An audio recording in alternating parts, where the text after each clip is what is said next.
Is there anyone in this world that you don't know, that you don't particularly care much for? And are there some people in this world you don't really know and you dislike a lot? Are there any people in this world that you don't know and you hate? The answer is yes, yes, and yes. So if you can do that, why can't I love someone I don't know?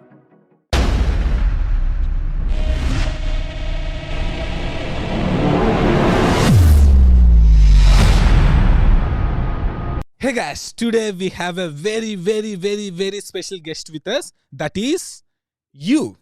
Yes, you have heard it right. It's you, the listener. Whatever you're gonna witness, listen, and see in this interview is all about you. Everything is about you. Steve Hardison, by being his majestic self, will help you discover your majestic yourself. If I start writing the greatness about Steve Hardison, the video length would not be sufficient. So without any further delay, let us welcome Steve Hardison and you to the show. Thanks, Steve, for coming to the show. Oh, BNS, I love your energy and your enthusiasm and your focus. And I'm so happy to be with people from India. I am so excited to be with you tonight. Thank you so much, Steve. It's a blessing to be talking with you. And I know that we will be helping as many people as possible today.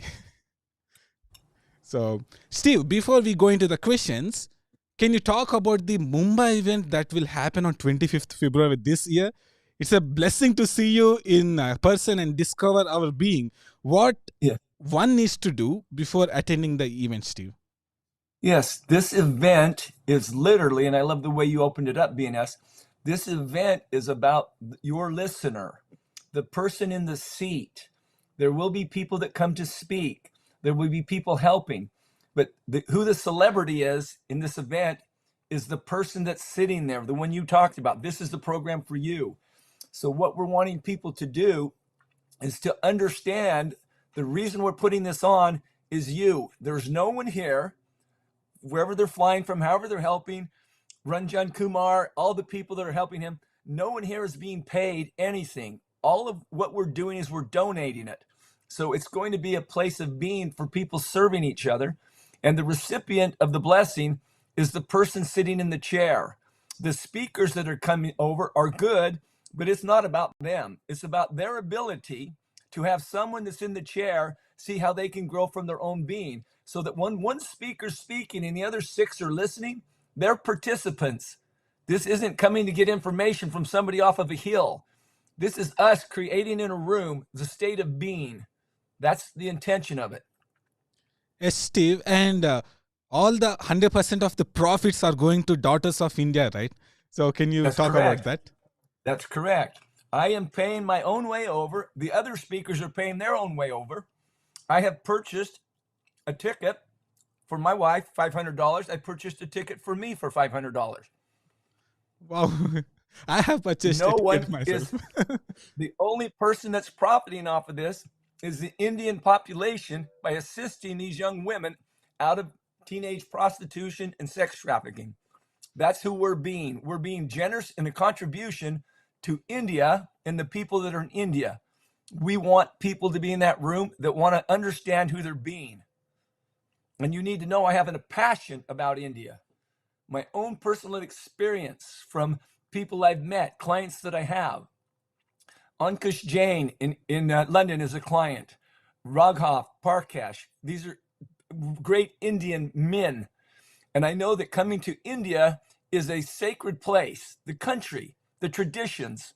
I'm so excited to have people come and be there because it will be something that goes throughout the world because of the Indian people and the way in which they love, serve, and their spirituality. I'm excited to be there. Yes, Steve. We are so excited to meet you and to see ourselves on the stage. So thanks, Steve. Steve, my first question is, the dominant feeling of your childhood is that you felt alone. How did you not let that emotion dictate the course of your life later on? Yes, as a young person, and I would ask your audience as they listen to hear the story of their own life in what I'm sharing. As a young person, I was really confused. My father left our home and my mom raised 5 kids alone. So I had lots of questions as a young man, and I would really contemplate them.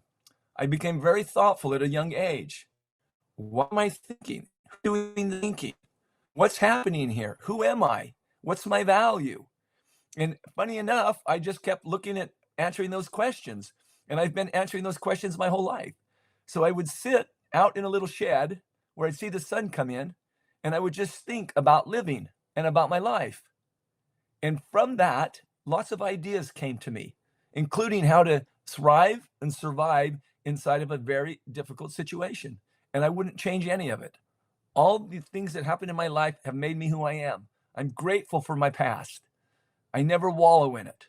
I never try to get sympathy from my past. I only use my past to lead, guide, and inspire people. That's it. So I had a beautiful, beautiful family of what I got to learn from my family in all the challenges that any family has. Thank you, Steve. Steve, how do I access who I am being? Well, that is such a good question, and it's so deep. So I'm going to say it like this. It would be like you telling me to show you a diamond, and I pick up the diamond and you see one facet of it, and there are a bunch of facets of the diamond. There's not just one, there's a bunch. And so that answer to that question is deep, but it's also simple. Beingness as a possibility is something that we're creating when we think and we speak. If who I'm being in my mind or what I think is I'm not successful, I can't do that, they don't like me, over time, those ideas that I have will become part of me. So who I will become is I am that they don't like me. I am that I can't succeed. I am that I'm not liked. Well, as I do that long enough, I become that. So the first place is to be aware that there is a being over there in you and in me and every one of your listeners, and that we actually have something to say about how that being bees. How that being bees. We get to choose it.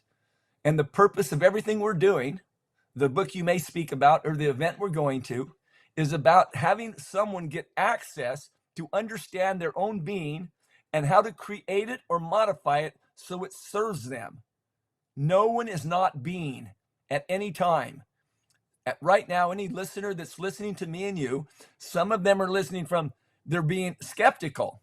So they'll hear skeptical information. Somebody else is being thankful. They'll be glad of what I'm saying. Someone else will be inspired. They'll be inspired. They're choosing who they're being. So if my life isn't working because I think, wow, this is never going to work for me, I might want to start thinking a different thought so it shifts my being.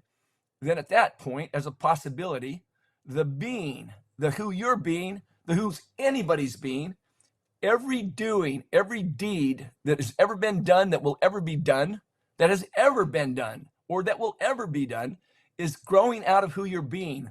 So if I'm being loving, I'm loving you. I'm being loving, my doing will be loving doing. If I'm being hateful or resentful, my doing will be hateful and resentful. Being as a possibility is the seed of all doing. If I plant an apricot, I get an apricot tree. I don't plant an apricot and get a watermelon. We can see that in nature of fruit. Or if I get two Pomeranian pups, I don't get a dachshund. I don't get a German shepherd. The seed becomes the fruit. As a possibility, understanding the seed of my being alters everything I do. I can quit trying to manage all my doing and simply understand who I'm being and make the adjustments here instead of trying to deal with everything out there. That's a short idea of being. Thank you, Steve. Steve, if you could only pass on one life lesson to your most loved ones, what would that be? That the capacity to love is endless, and that all people are worthy of love and they're not worthy of judgment as a choice. Even when we think it's righteous to judge them or condemn them, that love is really the key to living. In fact, I think when we talk about this being, that the ultimate state of being is love, and we can practice it. And I would have my children and my grandchildren know that love isn't just a concept. It's a verb and it's an experience. When someone is loving someone else, coming from love, they'll do loving things. That would be what I would share with them, the importance and value of love. Absolutely, Steve. Yes, thank you. Steve, I just want to ask the backstory of this book. How did it happen? You mentioned that you never wanted to write a book about you. And I know that this book is not about you when we really read it. So can you talk about it? Yes, I'll try to keep this as short as possible. I could spend 2 hours to tell the background. I'll keep it short as possible. I live in the United States in a place called Mesa, Arizona. And what I do for a living is I work with people. Some people call me a coach. I would prefer to call me a mind surgeon or a soul orthodontist because I work with ideas and states of being. So I work in an office where when a client comes in, I'm not spray painting them with information. All the work I'm going to do exists in them. I listen to them and I work with the states of being that are there. So back in 2013, a magnificent man by the name of Alan Thompson, he's the man who did the research. You hold the book up, that's his name. He came over to do what was called a Be With session with me. So he's just coming to see who I am, explore this. What's this animal like? Who is this guy? And while we're sitting in my office, he tells me what he does. And he coaches savant children, prodigies, and gifted children. And in that conversation, he was experiencing my being with him, not my doing. And he said, oh my gosh, we got to put this in a book. We got to write about this. And I said, Alan, this will never be in a book. This is my book. I am my book.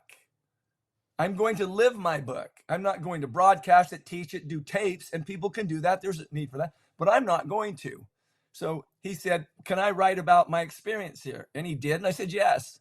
And for the next 8 years, he kept wanting to convince me that we should write a book about being. And I said, Alan, you cannot write a book about being because the minute you're doing it, you've lost being. Being is a state. It's not a definition. It's not an understanding of laws, rules, words. It's a spiritual nature of who we're being. And I don't believe that can be done. If I did write a book, Alan, the only book I would write would be a book about being. And I believe the minute you start doing that, you've lost what it is. For 8 years, he kept asking me to do that. I'd seen him one time. April 19th, 2020, he sends me an email saying that God nudged him to write a biography on my life. I told him to give me a call and I'll talk him down off the ledge. That isn't going to be happening. I don't need a biographer to write about me. I don't need anybody to know I exist except for my God, my wife, and the person in front of me. And I declined and declined and declined. And then he called and we talked. And he said, you're not hiring a biographer. I'm going to do this as a gift to you. I think we should allow people to see what being can be. He sent 622 pages of research. My wife looked at it and said it needs a narrative. She spent almost 2 years writing a narrative. The book was, quote, done, except it wasn't for me because it still wasn't about who's reading the book. They just have a bunch of stories. So I made that a matter of meditation and prayer. And I was awakened and I'm in an office right now, brought out of my bed and told what to write and told this goes on the back cover. So now with the 3 people, my wife, Alan Thompson, and Chris Nelson, the editor, it's like, you can't put something like that on the back of a book. I said, oh, yes, we can, because that information is what makes this book so valuable so somebody can learn about their being, not about me, about their being. I go to bed the next night, still in meditation and prayer. I'm awakened into this exact office over there at my desk instead of my wife's. And the front 2 pages that are in the book come through me. I write them down. I now go back to these 3 who thought I was crazy to put the thing on the back cover. And now I'm saying I want 2 pages in the front. And my wife, who's a writer, said, you have a foreword, you have an introduction. You can't stick 2 pages up in front of that. I said, if we don't put the pages there so people read this about them, this book will not go out. I do not need a book. I need someone to have an experience about their being. So that's exactly how it came, short version. And people that will pick up that book and read the back cover and the front 2 pages and read that book about themselves, they will not be the same when they're through reading that book. Not my opinion, my experience with thousands of people from every different walk of life. So, did I Yeah. answer your question about that? Those questions are powerful, and they're powerful to the reader. Steve, actually, I'm displaying the back cover and the front 2 pages in front of everyone so that people Yes. can see it. And yes, absolutely, Steve. And I would like to share what I learned from the book. Yes. See, Steve, as you said, to be like 100% honest, if a person is reading this as a biography, they would think it as a cool story. Yes. It's almost like a novel to them because Yeah. they read it. But when they really read it the way it is supposed to be, for example, reading from the back and starting 2 pages, the things will become completely different. The reason Yes. I'm so thankful to Emily Penton here because she's the one who asked me to read this book Yes. many times, and I read it the way it's supposed to be read. And I know this, Steve. If we read from that being, every page will show you something. Every page will Yes. show you something from your life that you can improve. So Yes. and I did so many miraculous things after I read this book as a proof, as a testimony through this, and I sent you so many times that it's so Yes. easy to be that. But Yes. we do not see that ourselves, like we forgot to see ourselves like that. Once you Yeah. read from that angle and you read every page, and you will see the opportunities that's there. So everything will become an opportunity from that, and then we can Yeah. literally grab those opportunities. And Yes. guys, I'm saying this, you know that I do not say this often, but please read this book as it is supposed to be. Please read it as it is instructed, because you will be unlocking a new whole level of being once you read this. And thank you, Steve, for this book. Really, I'm really grateful. Could I say something here, please, Yes, BNS? anytime. I want to acknowledge you for your passion in getting clear understanding of how to read it. It's why you receive the results. If someone's just going to get that book and go through it and judge what's in it, they'll miss the book. Yes. If they will read it based on the questions, any person in India, in Vietnam, in the Philippines, in Peru, they will have an experience of their own being. The purpose of the book is to introduce someone to their own being. I'll give you an example. I have a client named Clayton Mask. He is going to be someone that will be speaking virtually from the United States. He's the CEO of a company called Keep. He's in the book. I've coached him sitting across from me for 12 years. He understands things. I said, your assignment is to go back and read the book again, except read it about you. He's like, what? I already read it. No, go read it about you. He comes back. He's emotional. He tells me the different things that he's had because of the experience of reading that way. And I said, what do you want to do about this? He said, I'm not going to make my employees read it. I'm going to encourage them to read it. And any employee who wants to read it, I'm going to sit down with them one at a time and tell them how to read it about themselves, because I know if they have the breakthrough in their being, I do that with so many employees, everything gets great. Clayton bought out of his own pocket 380 copies that day for people to read about them, reading the back cover and the front 2 pages. I promise your listeners, get this book. I don't need to sell a book. I don't need money for a book. I don't need fame. My intention of life is to have people see that the access and power is within them, out of who they're choosing to be, and they have choice about that. Yes, Steve, and just one more thing to add in this from my side is that if you read the book the way it is supposed to be read, it will become a mirror that can show yourself so that you can be more. And one more thing is that it will turn this biography into an autobiography of ourselves. Oh, say that again. That's brilliant. BNS, you're brilliant. Say that again. I will, Steve. This thought popped in my mind suddenly, and I think this is true. This if you read without context and without the instructions, it will be a biography. But if you read it the way it's supposed to be, it will become your autobiography. And you can Wow. always change your autobiography anytime. Wow. Wow. Brilliant. Thank you, Steve. Wow. Steve, I have a question for you. Steve, you know that strangers are capable of doing extraordinary things. How did you discover this? Many people don't believe that and say that why would strangers do anything for anyone? Oh, so is your question, people are afraid of strangers? They don't think strangers can do something? Why would you approach a stranger? Yes. So I'm going to go back to being to answer your question. See, if I approach a stranger, and again, I'm trying to keep this on the most simplistic level, and people could debate in their head about it. Don't do that. Try to find how this might work, all the listeners there, and there'll be something great to see. This isn't the answer. It's not perfect, but this would get someone to see why I would approach a stranger or help. I'm not saying don't be cautious, don't be careful.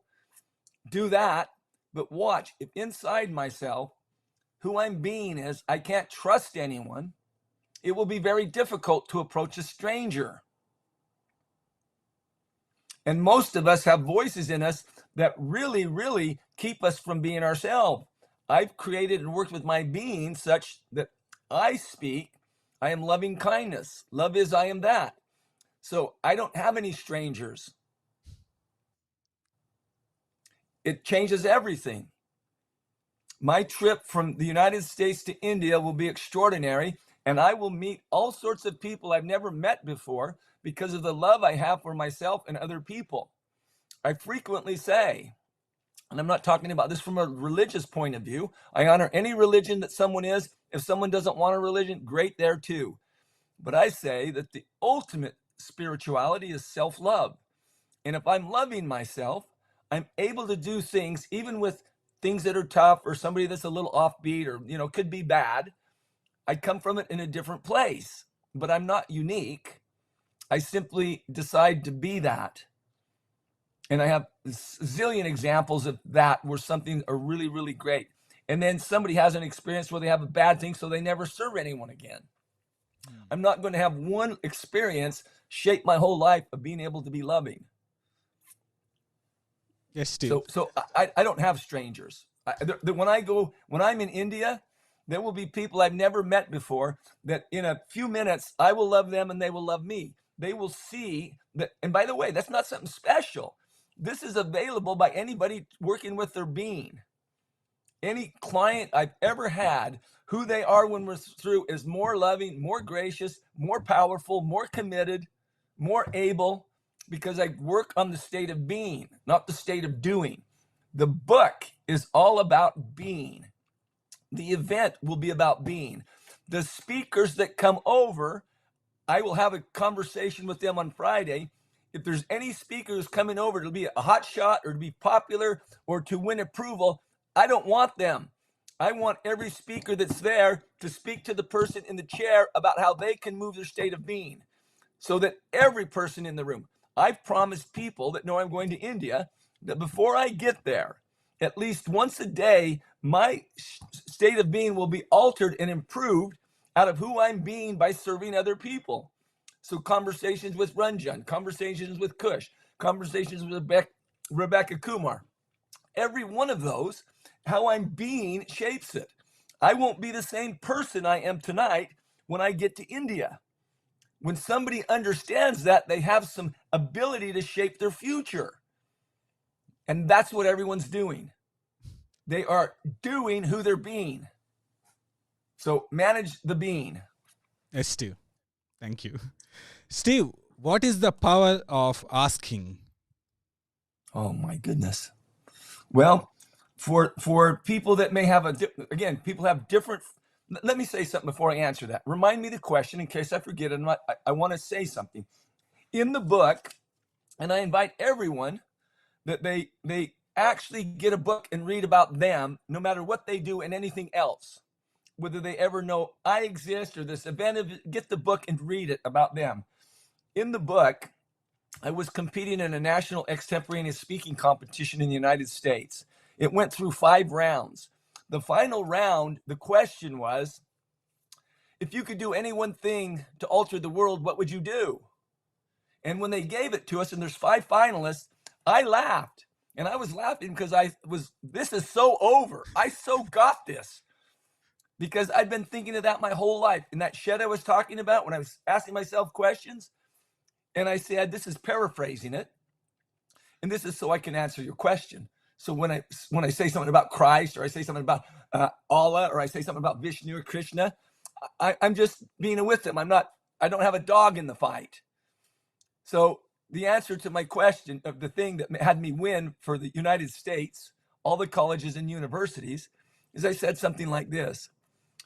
If there's, and most people won't like this because it's offensive to their particular belief system. But what I would do is I would change all the Holy Scriptures at night, like when Santa Claus goes and gives packages, except I'm going in with my little helpers, and we're going to change all the Scriptures, the Book of Mormon, the Old Testament, the Quran. Now, people that worship the Quran, don't touch that thing. I'm trying to, so just give me some space. I would change it so that every parent is teaching their children. The more we learn, the more we love. Not the more we learn, we got it, they don't have it, we got to blow them up. At the end, there's got to be an Armageddon. I'd change it because we're teaching each other to hate. It would have it be that everyone's equal. And I would do that, and I would do that worldwide. So when we woke up the next morning, man, I'm teaching, isn't it great? I love that person. That person's great. Here's who we are. The more we learn, the more we get united, not we divided. So having said that, now ask me your question. What is the power of asking? Yes. Okay. The reason I gave you the background is because now I'm going to quote Christian scripture, not quoting the others. In the Bible, in the New Testament, the most often printed scripture is ask and ye shall receive. So asking is really, really interesting. If I could increase the things I would ask for, or the number of times I would ask for something, the possibility of it happening would be there. If I don't ask someone something, the answer is always no. You get that? Yes. I don't ask, the answer is no. I ask, I may get a no, I may not get a no. And if I ask and it's a no, I may go ask someone else and get a different thing than a no. I think asking is a very powerful way of creating. And I ask for a lot from people. I asked them, like I did with you the first time we spoke. I asked you to go read the book. I gave you assignments on how to read it, what to do. I gave you a video to go watch. I asked. And that asking can draw and grow someone really great, especially if what the asking for is contribution. I believe that asking is tied in with giving. And people go, how could that be tied in with giving? Because everything I'm asking is really an opportunity for me to give of myself to another person. Always. So asking for me isn't taking, it's giving. So if somebody thinks asking's taking and they don't want to do that, they're never going to do that. That's the short version. But I quote Christ, and that's why I talked about the different religions. I can quote some other religious leaders if you'd like, not about quoting them, is I honestly do not care what someone's religious belief is. I simply care that they live what they say their religious belief is. Yes, Steve. Thank you, Steve. Steve, many married people are quickly moving towards divorce if they're having some issues in their relationship. Can people have a beautiful, loving relationship if they are having issues with their partners? Having issue with their what? Partner. Oh, yeah, sure. You ready for this? There isn't a couple on the planet that aren't having issues with their partners. They don't exist. You put a man and a woman together, you're going to have issues. That's part of the growth of being in a relationship. It isn't the issue, it's how I handle the issue. The issue is never the issue. How I handle the issue is the issue. So my wife's upset at me. It looks like that's the issue. No, she's upset at me. The issue is, how am I going to handle that? Because if she's upset at me and the issue is how I'm going to handle that, and I'm saying, oh, sweetheart, tell me how you feel. And she says, I think you're nuts. And that's not the issue. She called me a nut. It's how do I handle it? She called me a nut. Now you get two people operating from that, you can resolve anything. And every relationship has its challenges. Every relationship. No exceptions. Now, people can act like there's no challenges. That's great. Not much to learn. Yes, couples can have serious disagreements and challenges, and with time, out of choosing who they're going to be, can heal that and stay together if they want to. And I'm not saying divorce, stay together. I'm saying who someone is being. They can choose that. I have clients that I begin working with, husbands or wives or both, and they learn how to love another person by what they're thinking in their mind about that person. Literally, no two people will ever meet. When I mean that, I don't mean to say hello and shake hands, but when I look at you and you look at me, all I am is the ideas you have about me. That's all I am. I am to you the ideas you have about me. And you are to me the ideas I have about you. Now put that in a husband and wife. I had one here today. And I said, stop looking over there, her being what you consider too heavy. Start looking over there and seeing this woman has borne 5 children for me. This woman's amazing. Find what you love. Look for it. And watch how beautiful that body becomes. And I mean that literally. So it is, I don't have little answers that are simple, little quick things. They are processes. How do I be kind and loving to another person that's not being kind and loving to me? And most people aren't saying, who would I need to be when there's a problem? They become defensive. They become self-righteous. They become angry. And watch that. They become that. Yes. Somebody isn't all of a sudden angry. They think a thought and choose to be angry at someone and then blame it on the other person. Yes, Steve. Thank you, sir. Steve, why relationships are a daily creation? Because oh man, this is so much fun. So let's just pretend for all your listeners that there's some validity in what I'm saying and what I've been saying. And listen to me to try to find the validity in it rather than debate me and find what's wrong about it. Because see, they can do that. That's what they're bringing to me. It'll make it easier for them to learn and me to speak. The same is true day to day. When someone wakes up in the morning, they wake up to a new day. My wife today, literally this day, when I'm out in the office with a client named Jim, Becker. When you get to be my age, sometimes you can't pull the names out. I love him. I said, Jim, we're going to walk in my house right now. I have no idea what Amy is doing. I don't know the condition of anything. I said, so come in, because I wanted him to see what you're asking. We come down. I say, Amy, I've got Jim with me. Can we come in? She's just been through exercising. She's all sweaty, sitting here in the chair, working on the computer. And he's standing there. She doesn't know this is going to happen. He doesn't know this is going to happen. And I lean over to my wife and I say, Amy, I want you to know that what you said to me yesterday about what can go on in India inspired me so much that I've had conversations I wouldn't have had with other people that have created great results. I want to thank you for who you are in my life. I want to thank you for all the things you do. And then I said, I want you to know, Amy, to me, she's just a little bitty lady, you know? She's the strongest physical thing I've ever seen. She works out like crazy.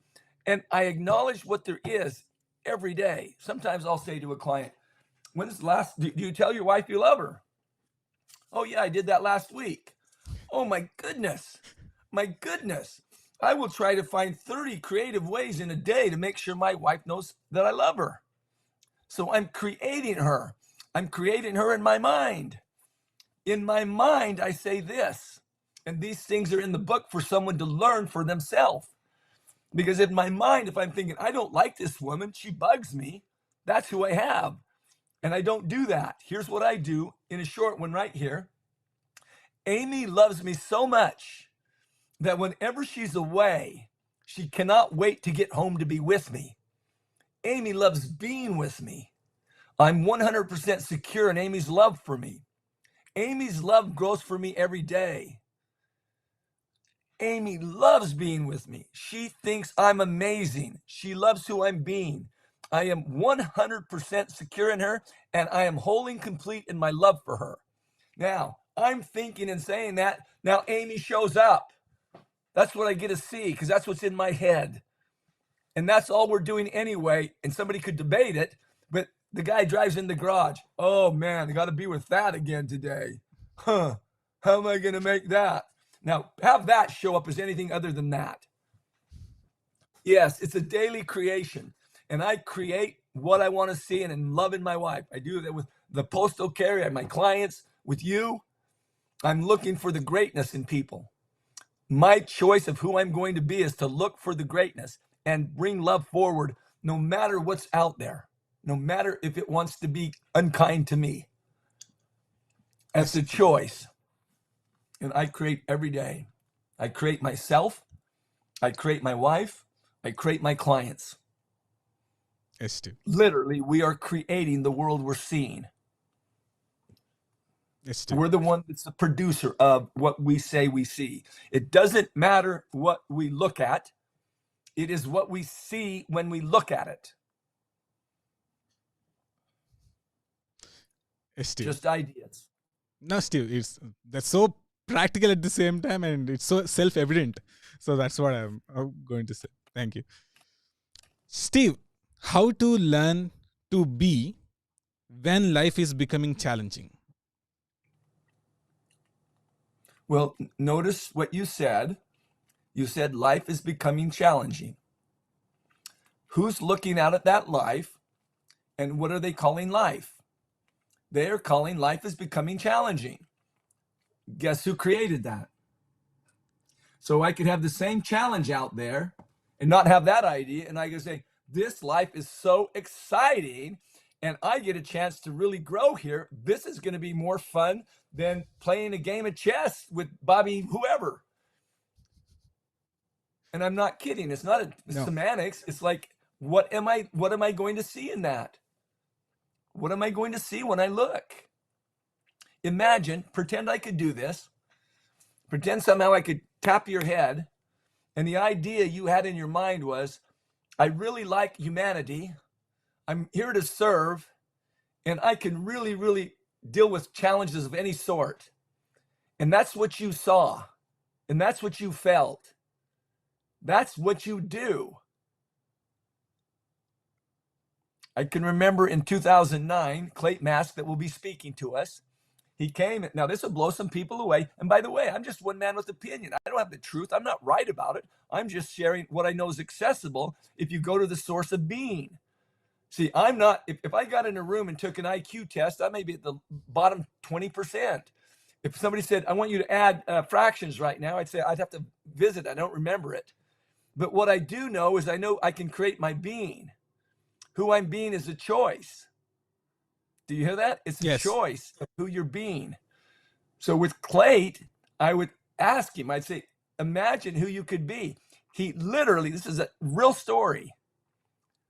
He went into a board meeting thinking he may be fired. So who's he being inside of himself? He's being, I may be fired. So I say to Clayt, when's your board meeting? He says, Thursday. I said, we need to do something before Thursday, because if you take that in there, that's how you're going to see everything they say. So we work on it. He takes different ideas into the board meeting. He gets a raise. Things happen. We don't think we're changing the world by what we see. That's the only way we get it. We have so much power. Every single person, if somebody has a skin bag, they got skin on them, and they got a being in here, which they do. Unless it stops breathing, then they don't have a being. That's moved into whatever it moves into. But as long as they have that, they can actually decide who to be in a situation before the situation happens. literally. I could tell you story after story of me or any of my clients to decide this is going to be a great trip on this. Here you go. I'll give you one myself. I'm excited to go to India. By the way, thank you all of BNS's listeners for trying to hear that I'm wanting to contribute. I'm not, I'm just trying to share. When I go to India, I have worked on my being, who I'm going to be. In the book, it calls it a document. I've worked on my being, so here's what I know. When I go to India, if our plane is hijacked, I still know who I'm going to be. I'm not going to change who I'm being because someone's stealing the plane and going to run it into something. That's what they're going to do. I am going to be who I am, and being that place, I'll be more level-headed what to do, including if I'm going to die. If I go to the hotel, the Sahara Star, and my room isn't any good, that's not going to change who I'm being. I'm going to be who I am, and my room wasn't very good. If I speak, and at the end of me speaking, people throw tomatoes at me, I'd prefer they didn't, but if they did, it wouldn't change who I'm being. And if at the end of me speaking, they stand up and applaud, thank you, but it doesn't change who I'm being. I'm decided who I'm going to be before something happens. And I'm going to be loving kindness. I'm going to be things that I say to myself. I am generating that. And there is not a person on the earth that isn't doing exactly what I'm doing. They're just unconscious of what they're doing. And the results aren't good, so they think it's about the world. That is, whatever the word is, it's not a swear word in India. It's like what comes out of a cow's butt. No, Steve, that really answered the question more than what I asked for. Thank you. Yes. Steve, how to create a positive flow of money into our life? Wow. See, money is as inanimate as a brick. It doesn't think, it doesn't move. It's something we exchange. So what if money is no different than creating a relationship? Or what if money is no different than deciding how I'm going to be about something? So if I have ideas in my being that money's hard to come by, who am I being if I have the ideas money's hard to come by? I'm being money is hard to come by. Okay, now let's go back to what I said about being as a seed and doing as the fruit. If I'm planting the seed, money is hard to come by, and that's an actual tree called money is hard to come by. When I get the tree to grow, what tree is going to grow? Money is hard to come by tree. And we think it's something else. My relationship to money is what generates or moves it away from me. My children, when they're young, they ask me, I say, money is the easiest thing to come by simply by having a good idea or a service. So they're not taught, there isn't any of it, you can't get it, it's hard to make, it's hard to get. I'm going to drag my knuckles. If somebody wants to alter the relationship with money, they must alter the relationship of being with the idea of money. And I'm not a theorist. I do that. I work with that. I work with people on that. But there's nothing different. Money is not different than sex, meaning my relationship to something gives me the thing. Does that make sense? Yes. Yes, Steve. Yes. And most people are all goofy about money. Like they think that's it in life. It's just a thing. And when somebody gets it as a thing, they don't have to worship it or beg for it or get it. It's like easy to come by because it flows. Yes, Steve. Now, somebody would say, hold on a second. You're going to see something over here where there's people with no money. Give me the people with no money. Let me work with them to shift their ideas of how they see themselves. They will have money. They will have houses. They will have cars. They will have shoes. When I go to places, there's a place called Durango. It's the next step to prison. And there's a lot of people in there that are going to go to the next worst thing because of what they've done. And I'm listening to people talk, and they're talking about, I'll give them more punishment. We'll do this and we'll do that. And they'll say, you can't punish a way of being out of someone. It will just make them more angry. If I can take that person who in his mind thinks, I got to stick it to the man. Everything's against me. This is no good. I can't make it. and I have some time with working with his thinking, he won't be in jail anymore. Not because I punished him. He shifted what he sees as valuable. This is our life. No one's exempt from this. No one. There's no one right now that is not doing what they do based on who they're being, including my answer to every question. And who I'm being right now is I'm being someone to give my soul to the Indian people so that they can see. And man, there's a ton I can learn from them. So it's not like I'm coming to teach them something, but so they can see that the deepest spiritual level is being. What makes us united as a race is that it isn't Indians, Americans, Soviets, we have one race. It's the human race, and it's a human being. What makes us common is that each of us are a being, and we are creating who we're being in the moment. And if we decided as a group of beings to create great things outside of ourselves and inside of ourselves in a very short order, we would have order, prosperity, dignity. It's not accidental. We have what we have. We have it because of the way we think we are. That's it. Yes, Steve. 100%. More than 100%. I understand this. Thank you. Steve, what is the importance of doing what we say we will do? Again, every one of these questions I could spend hours to discuss, so it's not just a little chopped up thing. But as a first possibility, when someone can trust what you say, they can count on you and things work.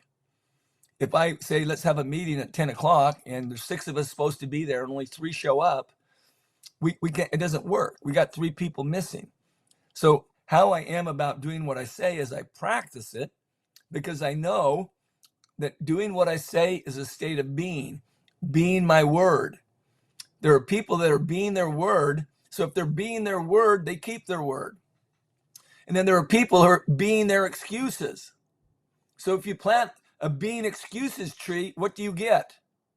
Being excuses. A being excuses tree, a bunch of them. It's not rocket science.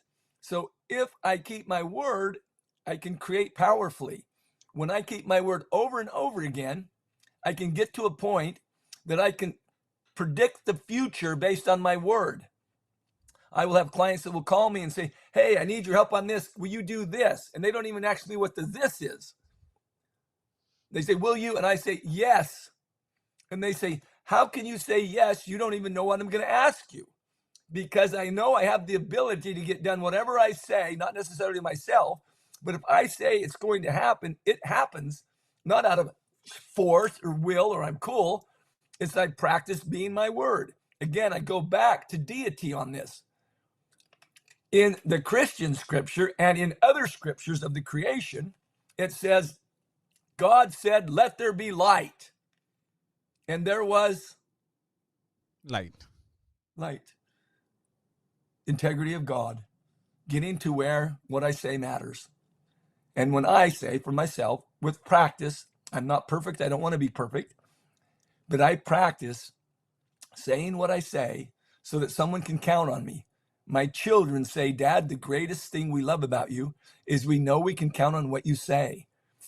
And if I can begin to count on myself, and most people can't even trust and honor what they say to themselves. Oh, I'm going to lose this weight. And then they don't. Oh, I'm going to stop doing that. They don't even trust themselves. So one of the advantages, you start to trust you. And if I'm trusting here, I become trust. I cannot produce something greater than myself outside of myself, because I'm the one that has to see the thing that I'm producing. Yes. Yes, Steve. Steve. I love you. Yes. I love you too, Steve. Steve, what are some things we should keep in mind while we are giving an advice to others? Well, again, wow, I wish we had 6 hours for that question. First of all, for me, I don't give advice. I work with people through a committed space of how interested are they to actually hear what I have to say. And if they don't have any interest in what I have to say, I don't say it. I call that, if you do that, I call it spitting into the wind. boom, it's hitting you back in the face.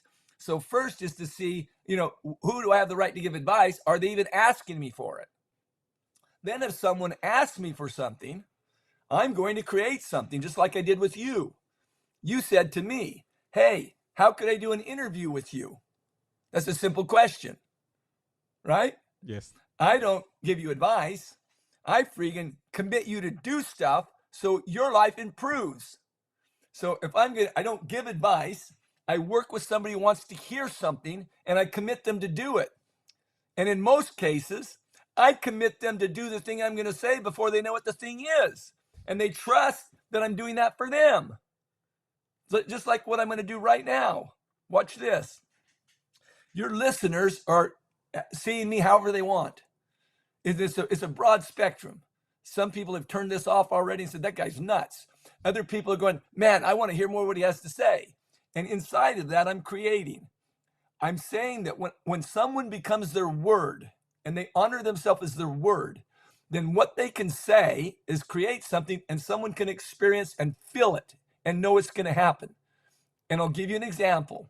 I'm not giving you my advice right now. I am telling you what would be really great for your listeners. Here's what would be great. Listen to what he has to say about the event in Mumbai. Go figure out how to get a ticket to Mumbai. I'm not trying to sell tickets to Mumbai. Get a ticket.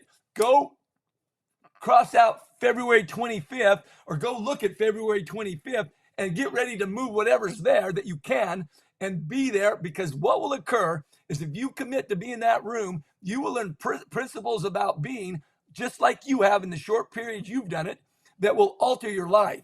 And there will be people from all over the world, and the most important people to me are the people of India that are right there in Mumbai. If I had a week to go ahead, I'd go door to door and bring people to that. Can you hear me? Yes. So I'm not giving advice. When I suggest read this book, that's not advice. It's like this. Get that book and alter your state of being. You will thank me when you do. And it will be profound to you, your wife, your children, your employees. If I could come over to Mumbai and thank you, Rebecca, for sending me this book. I read everything about it. I even went and bought me a watch from the company. I would go over and I would say to somebody in those companies, how would you like to improve your productivity? And they're saying, who's this guy from America? What's he doing? What's he know about? I said, give me your top 5 executives. Give me a day. I need them to read a book, read about themselves and be in this event at February 25th. And I promise you the productivity of your company will go up. Because as people get a new sense of being, they move and the doing becomes automatic. So if someone got in there and got generated, who I'm going to be is a true contribution to my life. They're going to do stuff they wouldn't do otherwise. If somebody comes in and got to the state of being, I'm going to be a team player. And you have 5 people on the same team doing that, it explodes. Thanks for listening. So no advice. I don't have advice. I don't give advice. I listen, I help, and I commit people to grow them. I don't want anything from them when I'm doing it, except to give them growth in their being. And I mean that. Yes, Steve. I experienced this, so I know this. Yes, Steve. Steve, how did Don Budinger influence you? How did he influence me? Yes. I don't have enough good to say about him. When I met Don, one day he said to me, I put my elbows back like this, sitting in a chair, and my shirt was ripped. And he said, your shirt's ripped. I said, oh, I'll have to get me a new one. And I thought that it was over. It was just end of the conversation. He said, how much did you pay for that shirt? And I was really proud. I paid $9.99. Like, I got this really inexpensive shirt. And so he just points that out. Then I cross my legs like this, and he sees the bottom of my shoe. And the bottom of my shoe it's worn out. And he says, your shoe's worn out. How much did you pay for those shoes? And I said, $19.99. I got them at Kenny's. I was so proud of this money saving. And he taught me this, that there's something difference between cost and value. He said, you paid $9.99 for that shirt, and you're going to have to replace it 4 times in the year. I'm wearing a shirt that will stay good and I'll have for 3 years. He showed me that the car he's driving that costs 4 times my car would be a better investment than my car. He did that with clothes, everything. He taught me to see value, not cost, value. That's one of the many things. Anything he did, he touched it, turned to be great. He is an influence in my life, one of the greatest people in my life. I love him with all my heart. And most people have that impact on me because I'm open to learn from everyone. Yes, Steve. Steve, how to listen powerfully? Can you talk about heart-centered listening? Yeah, these are like I say, these questions. I don't want to give snippet answers because anybody who's got a quick answer for that, that's probably not very powerful. It is quick on an interview. Listen, how I know I'm listening with my heart is, first of all, I'm actually listening. I can't listen with my heart when my head isn't even listening. And I'm gearing up what I'm going to say while they're talking. So the first thing I'd have to get is I'd have to be able to listen with my heart. And most people don't. They're listening with, do I agree? Do I disagree? Do I like how he looks? Do I trust him? Is this any good? What's his background? We're not listening to anything. Again, I'll go back to, no, I won't say the name. That way, if they don't like it, won't. So I have a client that I'm working with, and he says, my wife wants to meet you. I'd been working with him 2 years. Now I knew he had a wife. I'd never met her. She comes in, we're having a session together. I'm listening to her and doing what I would do when I'm not on this side of answering the questions. When I'm asking and working with someone, I'm listening to her in such a way that as we're doing it, she begins to weep. And I said, do you want to tell me what that's about? And she looks up and she said, I've never been listened to like this in my life. That's heart-centered listening. It's not something you teach. It's not a technique. It's you're not in your head. You're with the person and you care. Not the truth, not the answer to your question. A facet on the diamond of the answer to the question. It helps if you're appreciating who's sitting across from you. It's easier to listen. It's even easier to listen when you see the greatness in them. When I look over, I see a divine being there. So I'm interested in listening to them. And I hear things that other people don't hear because they're not listening. I'm not a better listener. I'm actually listening to what they say. Comes from a state of being. Who I'm being is a heart-centered listener. And what I do is I leave my mind behind and hear them. I call it ticker taping. In the olden days, when you bought stock, a ticker tape would come out. It would tell you what the price of the stock is, and it would just give you information. It has no emotion. So when I listen to people with a very difficult story, I'm listening to it like what they're telling me. I don't put a bunch of emotion they have in it, and I don't put my judgment in it. So they have this story they can tell me, and I can have a simple way of being with them, and they're like, how did you see what to do? I didn't get lost in it. I observe, I don't absorb. When I listen, Wow. I'm there as a listener, not as a fixer, not as having the answer, not as giving any advice. Sometimes I've been with a client, her name is Iyanla Van Sant. She wrote the foreword to the book, and I invite everyone, read that foreword when you read those first 2 pages about it. And I'm with her for almost 5 hours. And in that time, I probably said 100 words. I simply said, and meant it, tell me more. How was that for you? I'm not being a psychiatrist. I wanted to know. She wrote me an email when she went back to the East Coast. If somebody found the email, they would think I must be having a relationship with her. The love that she shared with me out of feeling heard. Can you hear that? Yes. Yes, Steve. Thank you, Steve. Steve, if you do something for others, they often say that you have made my day, something like that. If there is a course called How to Make Someone's Day, then I think you will earn a PhD on that. Why do you like to make someone smile, or why do you want to do that for others? How can we start doing that for others? Well, I think it's a great way to enjoy and love life.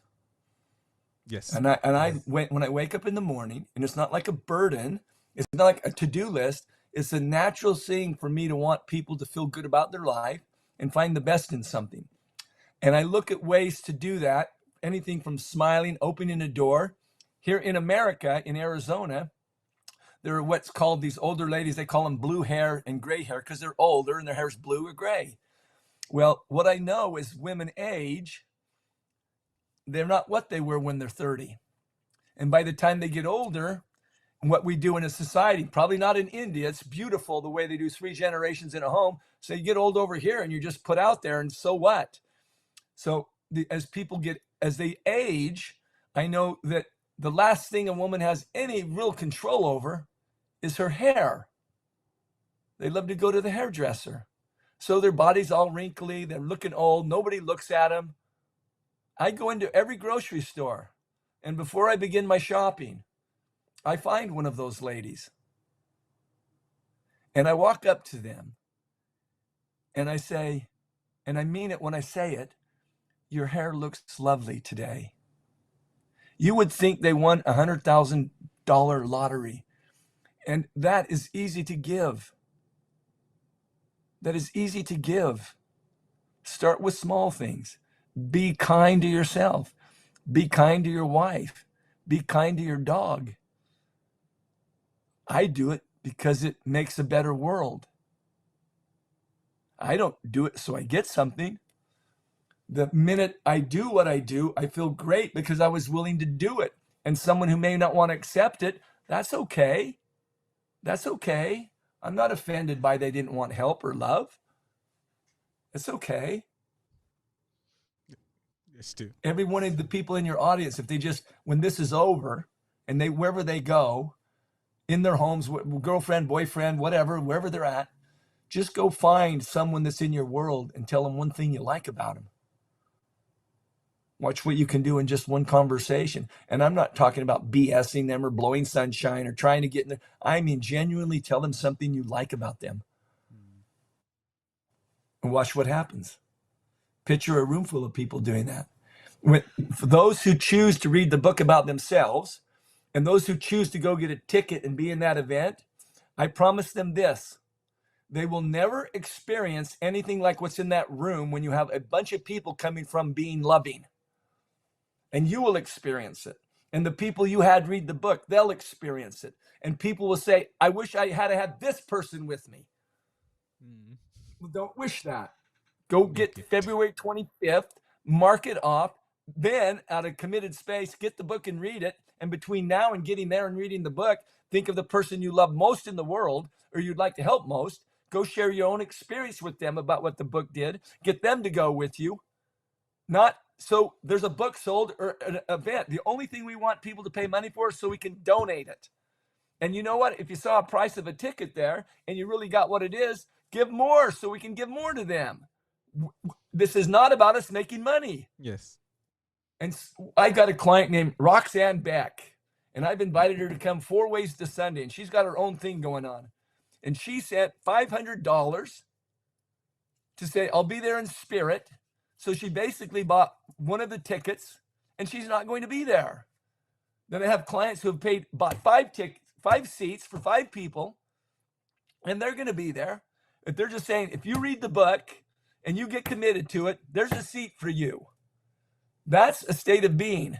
Picture a group of people that are all prepared in a room with that going on. It will be extraordinary. Yes. From that place, those speakers will sound like angels. Yes, Steve. Yes. Steve, what is the number one trait that made you the ultimate coach? Well, let me talk about that for a second. I don't know what that is. And the ultimate coach isn't a title I took upon myself. Yes. Just like LeBron James doesn't call himself King James. All the other basketball players say that's King James. Or Michael Jordan didn't say, hey, I'm Air Jordan. or Beckham doesn't say how great of a football player is in England. Other people say that.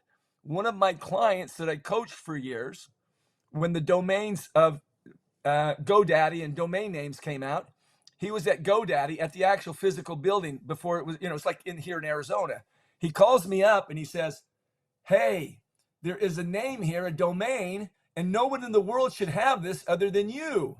And I said, what is it? He said, The Ultimate Coach. He told me about it, and that was a gift to me. So why I'm called the Ultimate Coach is people say that. What's the one thing that has me be the Ultimate Coach? I don't know. I think there's a facet of things. If I had to pick one thing that makes me be who I am, say this again, I'm not in this event that we're having is not about coaches. It's not about leaders. It's about being. And from being, you can be a leader, you can be a coach.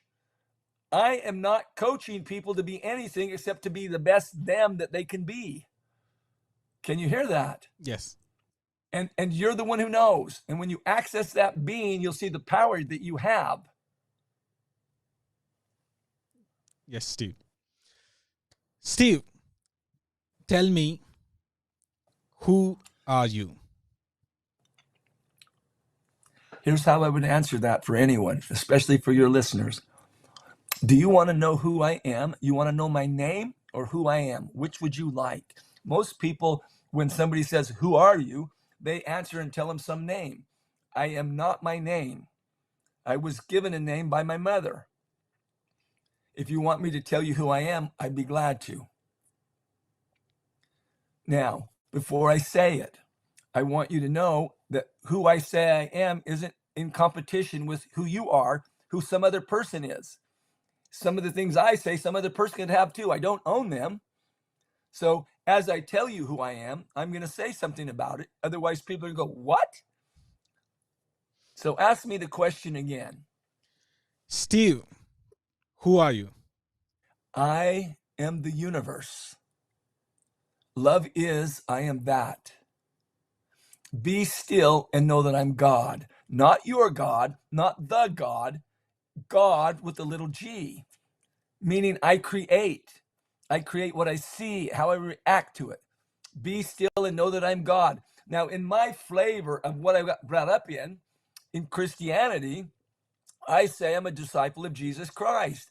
But I'm not talking about the airbrush Christ or the religious Christ. I'm talking about the Christ who would braid a whip in the temple and clear out the temple, or the one that would forgive the harlot. I'm that Christ. I'm the loving Christ.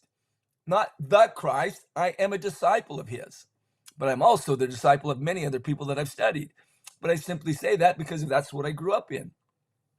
Can you hear that? Yes. Someone else may be, I am a devotee of Krishna. Great.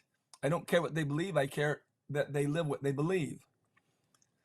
I am consciously aware of other people's points of view, and I honor the right to have a different point of view. I am deeply moved by spirit, the power of all creation. So somebody says, who are you? I say, man, I'm deeply moved by spirit, the power of all creation. That's who I am. So that's what I see. I'm moved by the tree that can grow fruit, that I can put something in the ground and have it do this. Or to think that the metal of a car can come out of ore and something happen and they shape it. I'm deeply moved by spirit. I'm loving kindness. I am that no one is worthy of my judgment, and everyone's worthy of my love. I am graciously authentic. I'm strong, healthy, and attractive. I am happy, peaceful. My heart is filled with peace. I am divine intuition. I am connected to infinite intelligence. I experience extraordinary discernment and decision-making power. Now, if that's a seed, I experience extraordinary discernment and decision-making power, and I plant that seed. Have extraordinary discernment and decision-making power. That's the seed.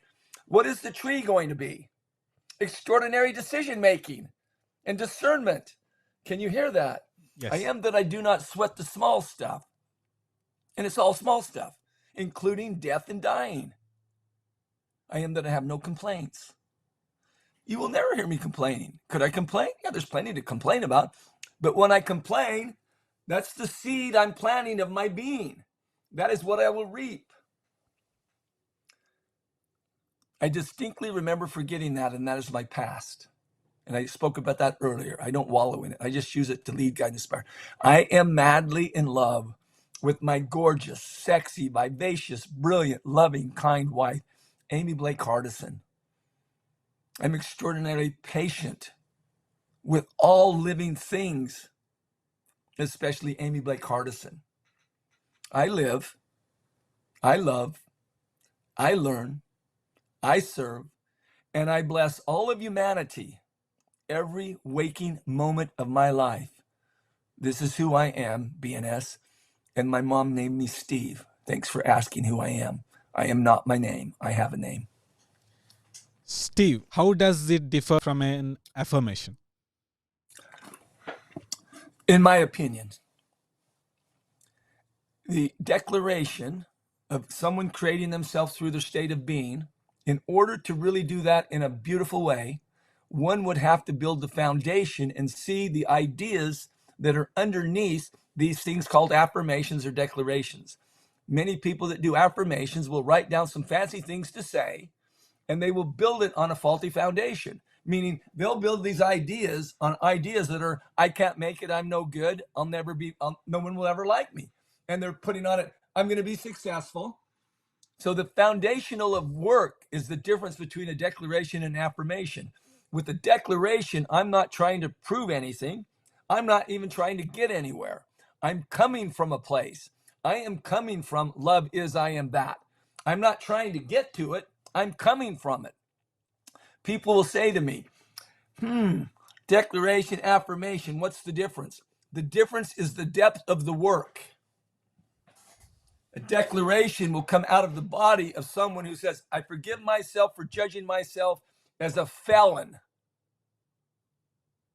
I forgive myself for judging myself as cruel.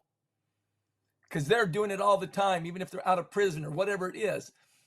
So if I'm thinking I'm a felon, go ahead and try to build some cute affirmation on top of that. So it would be removing the idea. And whether it's a felon or I'm no good or I'm fat or I'm not smart, it's all the same. They're ideas. So if I work with that, I forgive myself for judging myself as being poor. For the truth is, now this is a declaration, I'm going to forgive myself for judging myself as being poor. Every time I think it, I forgive myself for judging me that as like that. That's that. I don't have to be that. For the new truth is, I'm prosperous. I have the ability to earn and create. Now, if I judged myself that as much as I judge myself poor, I'd have that. That's the difference between a declaration and an affirmation. One other thought. People say to me all the time, BNS, how can you tell people like BNS that you love him? How can you tell people at the end of a conversation, these things you call strangers, that you love them? How can you finish your texts, your emails with loving you, be blessed? And I say to them, BNS, I ask them a simple question. BNS, is there anyone in this world that you don't know, that you don't particularly care much for? And are there some people in this world you don't really know and you dislike a lot? Are there any people in this world that you don't know and you hate? The answer is yes, yes, and yes. So if you can do that, why can't I love someone I don't know? Simple. It's not rocket science. It's a choice. Yes, Steve. Steve, now we have questions from some people you love. So I know everyone, you love everyone. So Becky Robbins has a question for you. How quality time remaining QTR affects your own state of being and how that could affect everyone coming to the event in India? Yes, thank you. So for me and my wife, we have a distinction called QTR, quality time remaining. I'm 67. She's 63. We have 4 kids, 11 grandkids. I have clients. I have whatever I'm doing in life. And so we have the quality time remaining. If I walked over here, I'm going to do it. Hold on a second.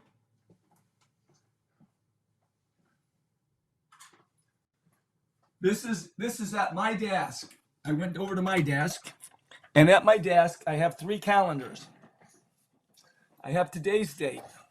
That's right there. I have this number. This is 24,570. That's the number of days I've been alive. This is a other calendar. I'm expecting to live about 88 years. Now I could die tomorrow or I could be 94. But if I lived 88 years, I have 7,873. When I get up in the morning, that will say 7,872. This is the time I have left remaining if I live that long. And we never know how long. But I know it's a lot less than that which I've already lived. And so I'm going to take this and I'm going to reduce any disagreements, arguments, and things that waste my quality time remaining. And I live from that. And sometimes I'll go over to my wife. There may be some disruption. I say, QTR. Do we want to spend time with that? Really? Will it matter? And yes, and that can be done at 18. You have quality time remaining while you're still in high school. You have quality time remaining my last year of college. Quality time remaining before I'm married. So you have to be an old dude, even though I play basketball with kids half my age. Steve, Chris Doris has a question for you. What is the most valuable practice that you have ever incorporated into your life? First of all, BNS, I want to acknowledge you for putting this program together, getting these different questions, and doing all of this. All your preparation. It's amazing. Thank you. Thank you. Say the question again for me. What is the most valuable practice you have ever incorporated into your life? Wow. There are so many. Probably one of them is the idea that suffering is optional, that if I actually inquired of my ideas, I might see that in my mind is a lot messier than what's actually happening in reality. And that's from a woman named Byron Katie. And I think that might be one of the things. It's like things are really, really messy in our head, even more messy than they are out there in the real world. So if we would just sort our head out a bit, we'd sort out the world. And I could give you one of those. It's the best every 10 minutes at a different time. I don't have one. That's one. There's a bunch of those. And thanks, Chris Doris. Thanks, Steve. Steve, Emily Penton and Marlon has a question for you. How do you get into the right energy to pursue a goal? To pursue a goal? Yes. Well, I don't know that there is a right energy, but okay. I think that what I do is I just live from a state of being. The Chicago Tribune came out to interview me one day, and they said, "We heard that you don't use goals, and you're not interested in goals." And I said, "That's not accurate." What I said was, where I'm coming from is more important than where I'm going to. So people are all into the goals. I'm not. It's not I don't have goals, but what I'm interested is, where am I coming from? Who am I being on the way to my goal? Because who I'm becoming is more important to me than what I get. So say I want to be a millionaire or a billionaire or whatever, and I get there and I have the thing, but who I become is a crook, or who I become is unkind. See, and it's not mutually exclusive, but what I want to be sure is where I'm coming from. Because if where I'm coming from is centered, it won't matter where I'm going. It won't matter what the goal is. It will be beautiful. And if I get to a goal and it doesn't matter where I come from, it won't be fun, and I won't have enough money, and she won't be cute enough, thin enough, etc., etc., etc. So my energy isn't about the goal. My energy is about managing who I'm being and who I'm becoming. Always. It's simple. My goal for the balance of my life is to see how many people I can love, learn from, and serve in this lifetime. And what I manage to get to that is, who am I being? Loving kindness. That's what I do. It's a moment by moment thing that creates. I'm not against goals. I'm really for who am I becoming going to the goal? And if my goal takes me where I'm becoming, it's not a very good goal. Steve. Yes, You Steve. get the booby prize, in my opinion. Steve, would you like to issue a 7-day challenge to the subscribers?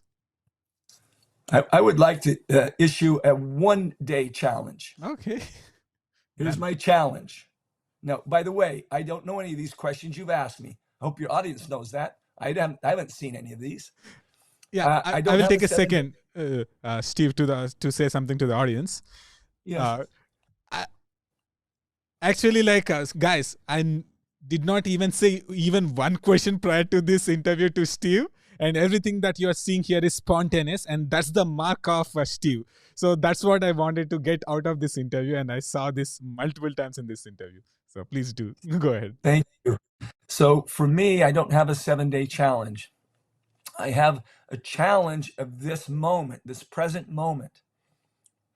And here's the challenge I have. And I promise you, if those who accept this, it will be life altering. And the challenge is this: go over to www.theultimateexperienceindia.in and get a seat to this event as soon as you can, and know that the money will go to a great cause.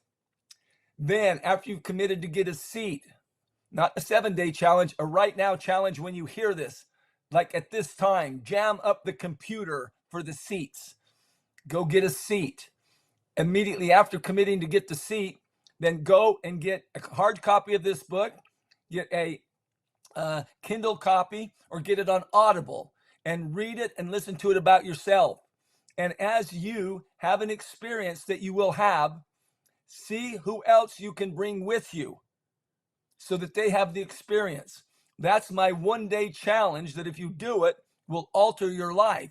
And I promise that. All you'd have to do is read the book about you and be in that event. And I promise you, there'll be some of you who hear this and actually do it. And you'll think, oh, I would love to take my brother or my uncle, but I didn't want to bother them.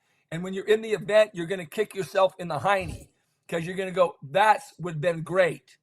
Or your boss, or your cousin, or your ex-wife.